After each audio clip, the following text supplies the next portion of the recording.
La mulți ani, Ștefan, la mulți ani tuturor celor ce poartă acest nume sfânt. Și haideți să înceapă petrecerea!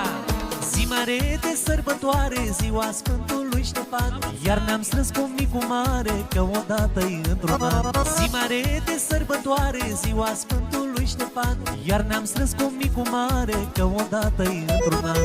Ridică paharul, ridică fănel, și tu Ștefania, și tu Ștefanel, cu toții cântăm un mulți ani trăiască, tot ce vă doriți să vi se împlinească. Micii pe grătar îi face Ștefan, iar cu fripurica vine acum fănica. Muzica ne cântăm, bem și chefuim, stăm cu toți la masă și ne înveselim.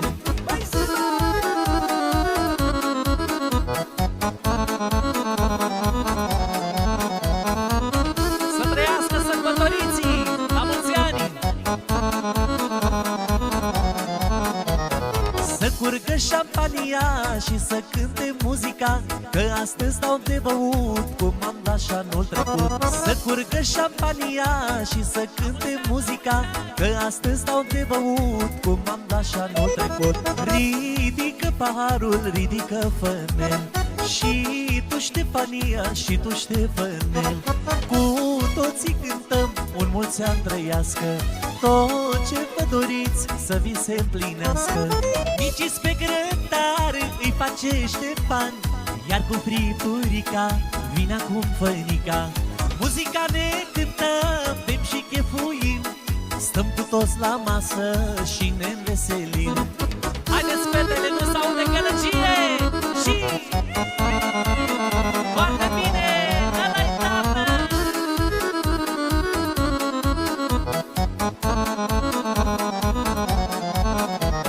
Cristi Froca iar ne încântă și e veselie multă, ia zi una lăutare să cinstesc cu fiecare. Cristi Froca iar ne încântă și e veselie multă, ia zi una lăutare să cinstesc cu fiecare. Ridică paharul, ridică fănel, și tu Ștefania, și tu Ștefanel, cu toții cântăm un mulți ani trăiască, tot ce vă doriți să vi se împlinească.